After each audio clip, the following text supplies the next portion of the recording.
Hello friends, কেমন আছো বন্ধুরা? অনেক দিন পর আবার একটা লং ড্রাইভে যাচ্ছি, আর এই সুযোগে তোমাদের জন্য আবার একটা সুন্দর ভিডিও নিয়ে এসেছি। এবারের ডেস্টিনেশন অনেক দূরে, ঠিক আছে? তো দিল্লি হয়ে যেতে হবে, এরকম একটা জায়গায় বরফের মধ্যে যাব। হোপফুলি বরফ দেখতে পাবো, নভেম্বরে যাচ্ছি যখন। তো তোমরা দেখতেই পাচ্ছ ঢাকুরিয়ার মতন জায়গা, একদম ফাঁকা, ব্যারিকেড করা। তবু সিগন্যাল হচ্ছে, কেউ মানছে না, কিন্তু আমি এই জিনিসটা কখনো করি না। রাত হোক, রাস্তা ফাঁকা থাক, সিগন্যাল ইজ সিগন্যাল। খুলে গেল টোল প্লাজা।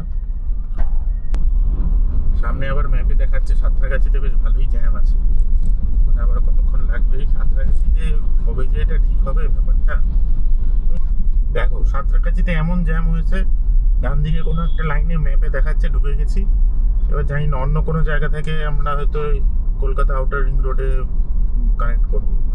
নতুন রাস্তা, ওখানে এত জ্যাম দেখলাম, শেষ অবধি পুরোটাই জ্যাম দেখাচ্ছে। ওই রাস্তা দিয়ে যাওয়া যাবে না, ইম্পসিবল ব্যাপার। রেল ব্রিজ না, মানে underpass. Continue on Natabal Road for 800 meters. Natabar Pal road, বাবা কি সব কোথা দিয়ে যাচ্ছি।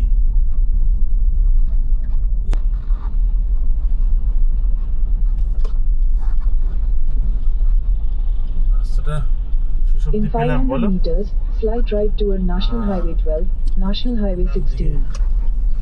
যাই রে ভাই, দেখাইতে যাচ্ছে না। বাপরে বাপ, কিভাবে ন্যাশনাল হাইওয়েতে ঢুকাচ্ছে রে ভাই, ভয়ানক ব্যাপার। লাইট জ্বালাও, লাইট জ্বালাও। উনি বাপরে বাপ।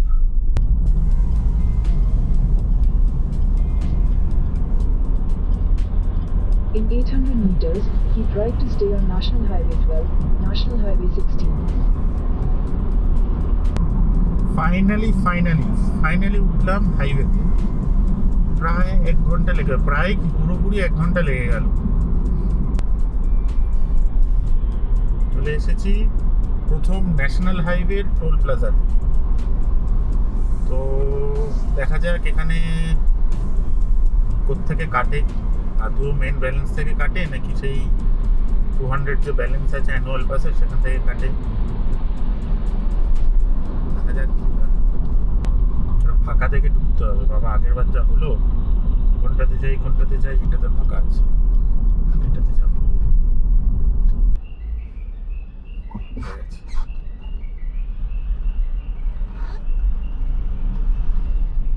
কত কিলোমিটার এসছি এতক্ষণে? মাত্র 36 কিলোমিটার 1 ঘন্টায়। Poor performance. এত জ্যাম, এত এত সিগন্যাল হয় নাকি?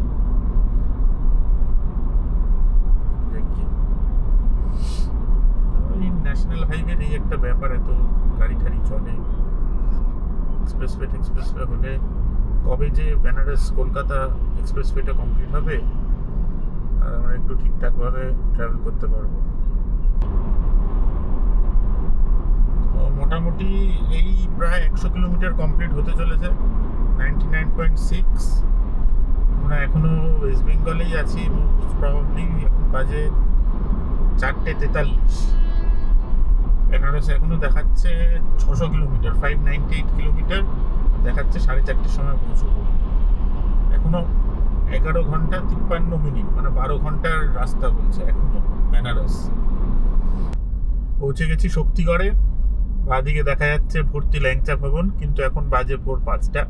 Take the next তাও right দাঁড়ালে toward ল্যাংচা হয়তো National পাওয়া Highway যাবে, 19, then turn left onto National Highway 19. কিন্তু আর ইচ্ছে নেই ল্যাংচা খাওয়ার জন্য। অনেকক্ষণ ড্রাইভিং করলাম, প্রায় 3 ঘন্টা মতন হতে চললো। প্রায় 150 কিলোমিটার মতন এসছি, এখন অনেক বাকি। একটু রেস্ট নেবো ভাবলাম, একটু হাত পা ছড়িয়ে নিই, একটু বিশ্রাম নিয়ে নিই। ইন্ডিয়ান অয়েলের পেট্রোল পাম্প। ঠান্ডা আছে এখানে, 16 ডিগ্রি, 16 না 15। বাইরে এসে নামলে বেশ ভালোই ঠান্ডা লাগছে। হ্যাঁ, এখন আবার রওনা দিয়ে দিয়েছি। Continue for 1.5 kilometers. একটু আলো আলো হয়েছে, ভোর হতে চললো, এখনো অনেক কিলোমিটার বাকি। এখন বাজে ঠিক 6টা, 166 কিলোমিটার চলে এসেছি। জায়গাটা পুরো ধোঁয়াশা লাগছে, মানে নীল আকাশ তো এখনো ওঠেনি, বোঝা যাচ্ছে না নীল আকাশ ওঠেনি। না পানাগড় ইন্ডাস্ট্রিয়াল পার্ক, পানাগড়ে আছি অ্যাকচুয়ালি। তো আমার প্ল্যান হলো এখান থেকে বেনারসে তো আজকে যাব, বেনারস থেকে আর এগোবো না। বেনারস থেকে এগোলে যদি আমি জানি না কখন পৌঁছবো, মানে লখনৌতে গিয়ে থাকলে কি হবে, কালকে তো আবার ভোরবেলা বেরোতে হবে। তাহলে ভোরবেলা বেরোলে তাহলে কালকে লখনৌতে আমি তুন্ডাই কাবাবটা খেতে পারবো না। ঠিক আছে, তো আজকে ভাবছি যে লখনৌ ওই বেনারসেই থেকে যাব। তারপর কালকে যাব ফার্স্টে ওখান থেকে গাজীপুর হয়ে পূর্বাঞ্চল এক্সপ্রেসওয়েটা ধরবো। এবার পূর্বাঞ্চল এক্সপ্রেসওয়ে ধরার পর পূর্বাঞ্চল এক্সপ্রেসওয়ে শেষ হবে গিয়ে লখনৌতে। এবার লখনৌতে গিয়ে একটা তুন্ডাই কাবাব বা বিরিয়ানি কিছু একটা লাঞ্চ বা ব্রেকফাস্ট কিছু একটা করবো। তারপর ওখান থেকে লখনৌ আগ্রা এক্সপ্রেসওয়ে ধরবো, সেটা ধরে স্ট্রেট আগ্রা। তারপর যমুনা এক্সপ্রেসওয়ে ধরে দিল্লি। এবার দিল্লি থেকে যে চণ্ডীগড় বা জিরাপুরের যে রাস্তাটা, সেইটা তো ওরকম আর এক্সপ্রেসওয়ে না, ওটা নর্মাল এরকম টাইপের হাইওয়ে। তো ওইটা আমি আবার ভাবছি যে একদম রাত্রিবেলা বা ভোরবেলা শুরু করব, যাতে করে মানে পাহাড়ে যখন উঠবো তখন যাতে মানে রাত্রি না হয়, কারণ সিনারি দেখতে হবে।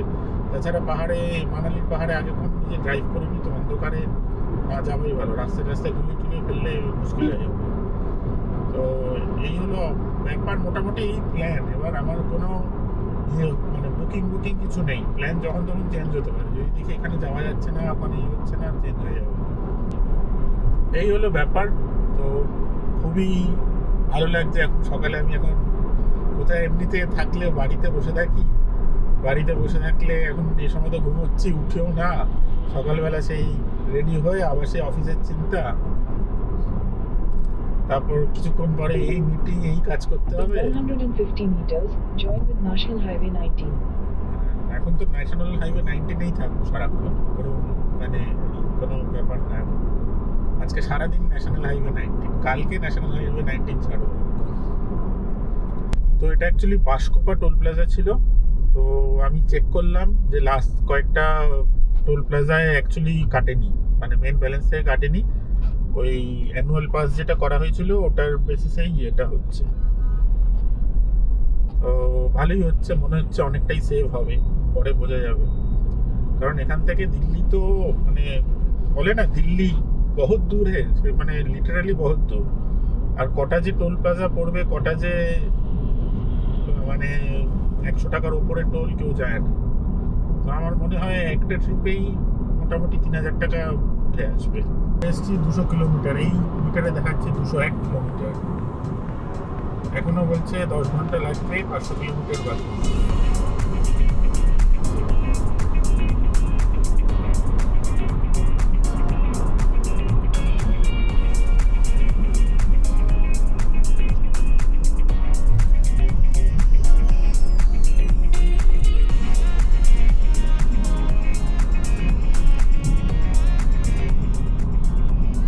ভালো রাস্তার মাঝে হঠাৎ করে একটা খারাপ রাস্তা, কি বলবো বলো। দেখো ডান দিক বাঁ দিক কি সুন্দর গাছপালা লাগিয়েছে, দূরে একদম তো কিছু দেখাই যাচ্ছে না, ধোঁয়াশা ধোঁয়াশা। এইটা মনে হয় সেই ব্রিজটা ক্রস করছি, যেটা ওয়েস্ট বেঙ্গল আর বিহারের বর্ডার বোধ হয়, না ঝড়কানো। হ্যাঁ, এটা ওয়েস্ট বেঙ্গল, ওই দিকটা বিহার। ক্রস করে গেলাম, বিহার না সরি ঝাড়খণ্ড। ঝাড়খণ্ডের রাস্তা একটু বেশি স্মুথ, আমি যা বুঝতে পারছি। এই যে ধানবাদ চলে এলো, ধানবাদ পুলিশের ব্যারিকেড, পুলিশ নেই, ভেরি গুড।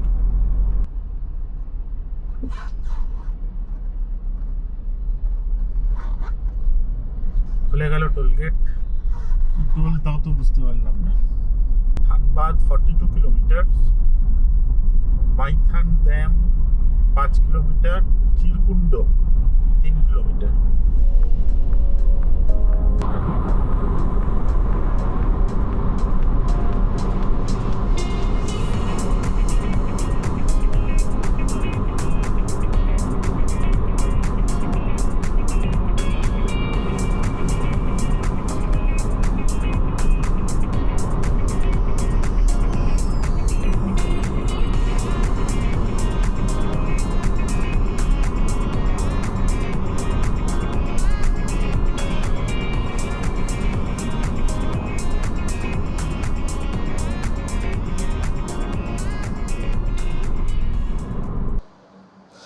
তো একটা রিলায়েন্স বিপি পেট্রোল পাম্পে এসেছিলাম, একটু ফ্রেশ হয়ে নিলাম।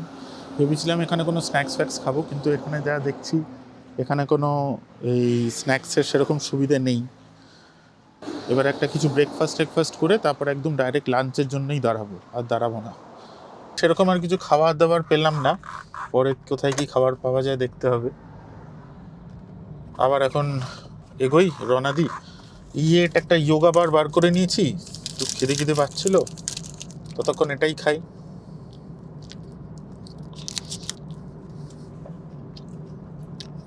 খাতে পিতে রান্না চাই। অ্যাকচুয়ালি মনে হয় ঝাড়খণ্ডের এই রুটটাতে সেরকম একটা ভালো কোনো ফুড চেন নেই। ম্যাকডোনাল্ডস, তারপর KFC,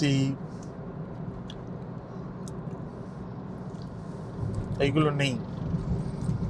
ওই জন্য এখানে ভালো কিছু খাবার দাবার পাওয়া মুশকিল।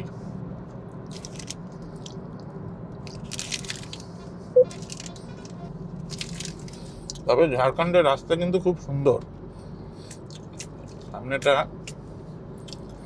সিনিক, গাড়ি চালিয়ে আরামে। Avoids road closures on National Highway 90. You are on the fastest route. You should reach your destination by 5:07 p.m. কোনো 8 ঘন্টা বলছে, 434 কিলোমিটার বাকি। আমি অবশ্য এক্স্যাক্ট লোকেশনটা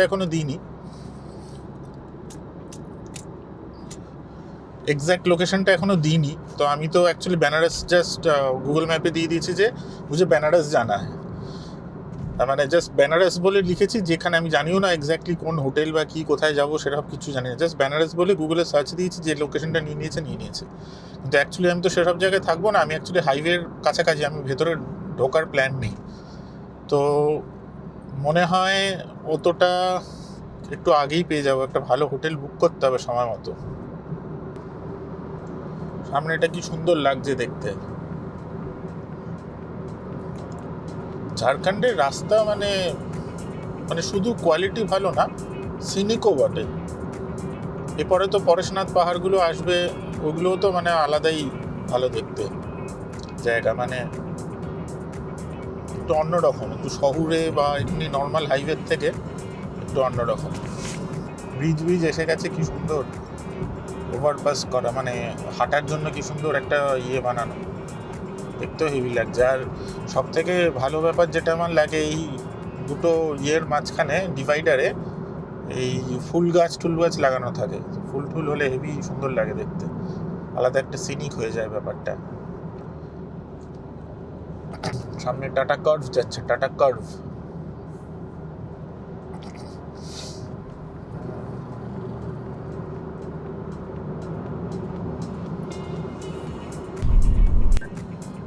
সেই চলে এসেছি পরেশনাথের ভিউ পয়েন্টে।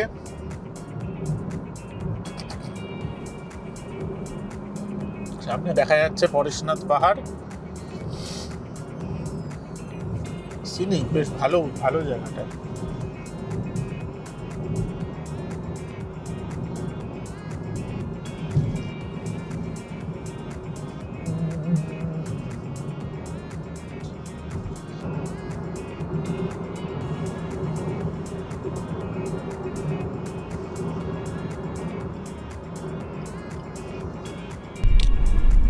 জানি না ক্যামেরায় দেখা যাচ্ছে কিনা, ওই যে ডান দিকে যে পাহাড়টা আছে, ওই পাহাড়ের চূড়ায় যে সাদা রঙের যে চূড়োটা দেখা যাচ্ছে, ওইটা পরেশনাথের মন্দির। আরেকটা টোল প্লাজায় পৌঁছে গেছি। এখানেও লম্বা গাড়ির জ্যাম, গাড়িগুলোর পেছনে দাঁড়াই।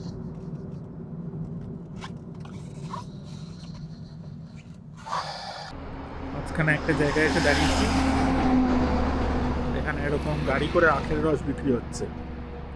তো আমি এরকম কিনে নিয়েছি আর এখন খাচ্ছি, বেশ ভালো টেস্টি। ঠিক আছে, এখানে পরপর অনেকগুলো এরকম আখের এরকম একটা ছোটা হাতি টাইপের গাড়ি, যেখানে আখের একটা মেশিন আছে। আর এখানে পাশে এরকম আখগুলো গাছের মতো উঁচু করে রেখে দিয়েছে, একটা ছাতা আছে পাশে, ছাউনি টাইপের। পরপর লাইন দিয়ে 10-12টা। 273 কিলোমিটার চলে এসেছি। এখন ঝাড়খণ্ডেই আছি মনে হয়, কারণ এখনো পাহাড় ঠাড় দেখা যাচ্ছে। মাঝখানে একটু নেমে আখের রস খেলাম, বেশ একটু এনার্জি পাইছি মনে হচ্ছে। তো এখনো কত কিলোমিটার বাকি? এখনো মোটামুটি 300 প্লাস কিলোমিটার বাকি। 374 কিলোমিটার চলে এসেছি, এখন আরো 300 বাকি, মানে 50% হয়েছে মোটামুটি। একটু ধুলো বালি, ভাঙাচোরা রাস্তা, ট্রাকের জ্যাম এসবগুলো, তো ওভারঅল মানে খারাপ না, রাস্তাটাই ভালো।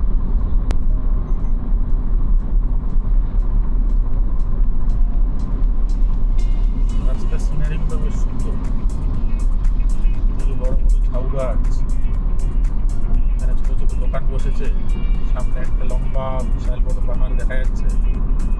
যদিও আমি যে পাহাড়ে যাচ্ছি এখন সেই আন্দাজে এটা কিছুই না, তাও পাহাড়ে একটা আলাদা সুন্দর।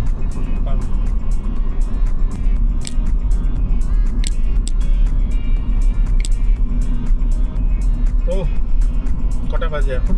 প্রায় 11টা বাজতে চললো। ডান দিকে যে লেকটা দেখা যাচ্ছে এটা হলো চৌপারন লেক। চৌপারন, এখানে ভেতরে চৌপারনে অনেক খাবার জায়গা ছিল আগে, পাওয়া যাবে কিনা জানি না। চৌপারন লেক দেখলাম। বিহারে এলেই ভুলভাল বাম, ভুলভাল ঝাড়খণ্ডটা কত সুন্দর করা ছিল, পিচ দিয়ে ওই অ্যালার্টের বাম বানিয়েছে। হয় কখনো থাকেই না, Take the next left. আবার ডাইভারশন।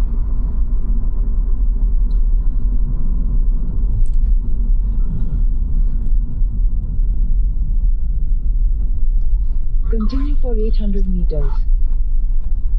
बिहार में आइएगा और ट्रैफिक जाम नहीं मिलेगा, ऐसा क्या हो सकता है? नहीं हो सकता है। ट्रैफिक में बुरी तरह फंस गए।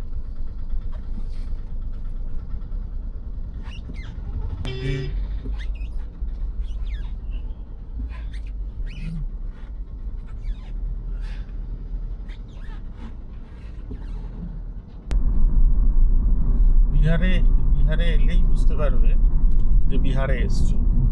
হাইওয়েতে টোটো উঠে গেছে, উল্টো দিক দিয়ে বাইক আসছে, সামনে দিয়ে একদম চলে যাবে এরকম বাইক, মানে কোনো এক্সপ্রেসওয়ে মানে কোনো রেসপেক্টই নেই,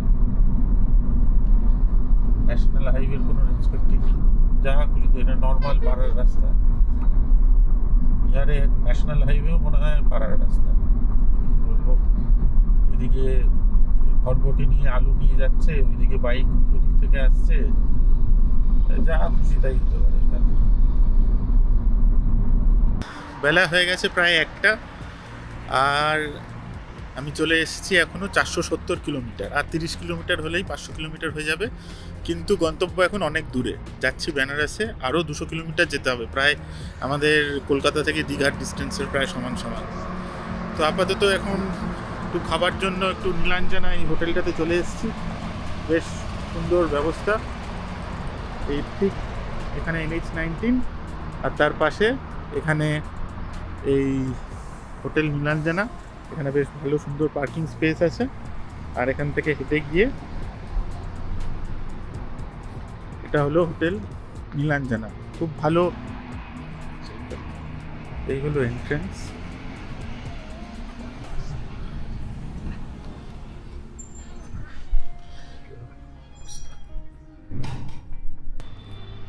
এখানে এখন কিছুক্ষণ টাইম পাস করবো আর খেয়ে নেব। খাওয়া দাওয়া হয়ে গেছে, এখনও বেশ অনেকটা যেতে হবে। তেল প্রায় কমে এসছে, এখনও দেখাচ্ছে রেঞ্জ 204। আবার কোথাও একটা পাহাড় দেখা যাচ্ছে। তো 500 কিলোমিটার চলে এসেছি। রওনা দিয়েছিলাম 2:30-এর সময়, ভোরবেলা, ভোর 2:30, রাত 2:30 যাওয়ালা। আর এখন বাজে 2টো, আধ ঘন্টা কম, মানে ঠিক 12 ঘন্টা হতে 11.5 ঘন্টা। 11.5 ঘন্টায় 500 কিলোমিটার। সোনি রিভার ক্রস করার হচ্ছে এখন, সোনি রিভারের ব্রিজ। ঠিক 600 কিলোমিটার চালিয়েছি, 22.2 কিলোমিটার পার লিটার অ্যাভারেজ দিয়েছে, আর রেঞ্জ দেখাচ্ছে 90 কিলোমিটার। সামনেই রয়েছে ইন্ডিয়ান অয়েলের পেট্রোল পাম্প, আর বলছে সামনে বারাণসী আর মুঘল সরাই, আর বাঁদিকে গেলে সাংকড়ি। গাড়ি চালাতে চালাতে পুরো রাত হয়ে গেল। সেই বেরিয়েছিলাম 2:30-এর সময়, এখন কটা বাজে? 6:45। বেনারসে অন্ধকার হয়ে গেছে। যাই গিয়ে আমার এখনো বেনারসে পৌঁছতে আরও হয়তো 1 ঘন্টা মতন লাগবে, তার কারণ এখনো 26 কিলোমিটার প্লাস In 500 রেওয়াসা meters, থেকে take the ramp to National আরো Highway 19. হয়তো আরও 20 কিলোমিটার, মানে 40 কিলোমিটার মতন আরও যেতে হবে, মানে 1 ঘন্টার বেশিই লাগবে।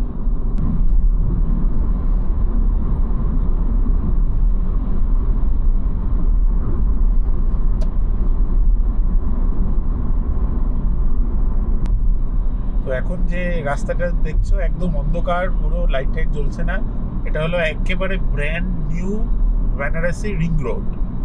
তো এইটা করে আমি তো কালকে NH31 ধরে গাজীপুর যাব। তো এটা অ্যাকচুয়ালি NH31-এর সাথেই কানেক্ট হয়েছে, NH31 আর বেনারস যেখানে মিট করেছে। তো ওইখানে ওই এরিয়াটাতে গিয়ে কোনো একটা পার্টিকুলার হোটেল যদি খুঁজে পাই ভালো, সেরকম একটা দেখে একটা হোটেল নিয়ে নেব।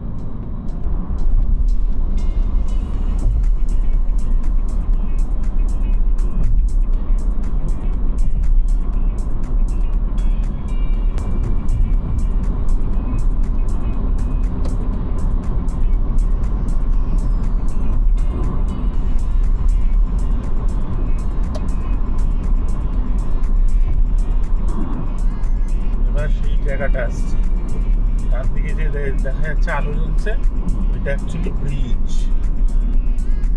আমরা গঙ্গা নদী ক্রস করবো এবার। এটা নতুন ব্রিজ, কত সরু করে রেখেছে রাস্তাটা, বাপরে।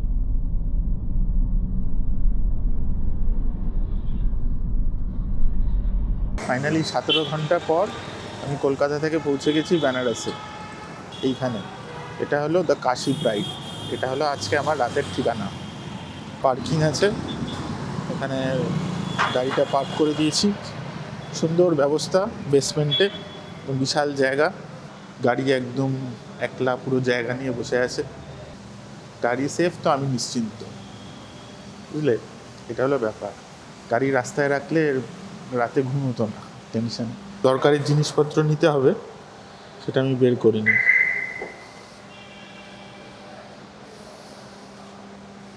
গরম জামা তো লাগবে না, জলটাই নিয়ে নিই, আর কিছু নিতে হবে না। চার্জার আছে। কাশী প্রাইড হোটেল, আর ব্যবস্থাটা তো সুন্দর। এই লাল নীল হলদে সবুজ আলো লাগিয়েছে, গাছ ফাছ লাগিয়েছে। এইটা কত টাকায় পেয়েছি জানো? মাত্র 1700 টাকায়। মানে ফোয়ারা আছে, ব্যাপারই আলাদা। 3rd ফ্লোর, লিফটের দরজা খুললেই সুন্দর হোটেল। आपका ये प्रॉपर्टी बहुत अच्छा है। হলো ব্যালকনিটাও সাজানো গোছানো, এখানে ছবি লাগানো, ভাবতে পারছো? 1700 টাকায় এত কিছু। আবার লকটা দেখো, লকটা আবার জেসে লক না, সেই যে স্ক্যানওয়ালা যেটা হয় না, ওই ব্যাপার। টুক করে আওয়াজ হবে আর খুলে যাবে গেট। তারপরে এই কার্ডটা এখানে, অন্ধকার হয়ে যাচ্ছে, কার্ডটা এখানে খচ করে লাগিয়ে দিতে হবে, সঙ্গে সঙ্গে লাইট জ্বলে যাবে। দরজা লক, फुल सेफ्टी का तो पता नहीं, होटल बहुत अच्छा है। ঠিক আমাদের একটা রুম ট্যুর দিয়ে দিই। এই দরজা থেকে ঢুকে এইখানে একটা বিশাল বড় খাট, সাজানো গোছানো, উপরে 2টো লাইট আছে, পেছনে আছে এরকম একটা ব্যাকগ্রাউন্ড করে আছে সুন্দর, টেলিফোন আছে, টিভি আছে, ডেস্ক আছে, চেয়ার আছে কাজ করার জন্য। তো অফিসের টুকটাক কাজ একদম ইজিলি হয়ে যাবে। আর এসি আছে, বোধহয় সেন্ট্রালাইজড এসি, তার কন্ট্রোল ইউনিট, আর এটা হলো ওয়াশরুম, হ্যাঙ্গিং কমোড, ভালো মানে শাওয়ারের সেপারেট সেকশন, বেসিন, আরাম। আবার এইটা কি, এটা আমি অনেক শুধু টিভিতেই দেখেছি, এই ব্যাপারটা কি সেটা তো আমি জানি না, কেউ যদি জানো কমেন্টে বলো। ব্যালকনি আছে, সকালবেলা একবার দেখবো ব্যালকনি থেকে বেনারস কীরকম লাগে। খুব সুন্দর হোটেল, এরকম একটা ব্যালকনি আছে, হোটেলটা দেখাচ্ছে একটু পরে। আর এটা পুরো সবথেকে ভালো ব্যাপারটা কি, এটা পুরো NH-31। কালকে আমাকে এখান থেকে গাজীপুরে যেতে হবে, পূর্বাঞ্চল এক্সপ্রেসওয়ে ধরবো বলে। ঠিক NH-1-এর ওপরে একটা ঠিকঠাক ভালো মতন একটা হোটেল পেয়ে গেছি, এখানে ব্যালকনি সুন্দর একদম, পুরো বেনারস শহর। হ্যাঁ,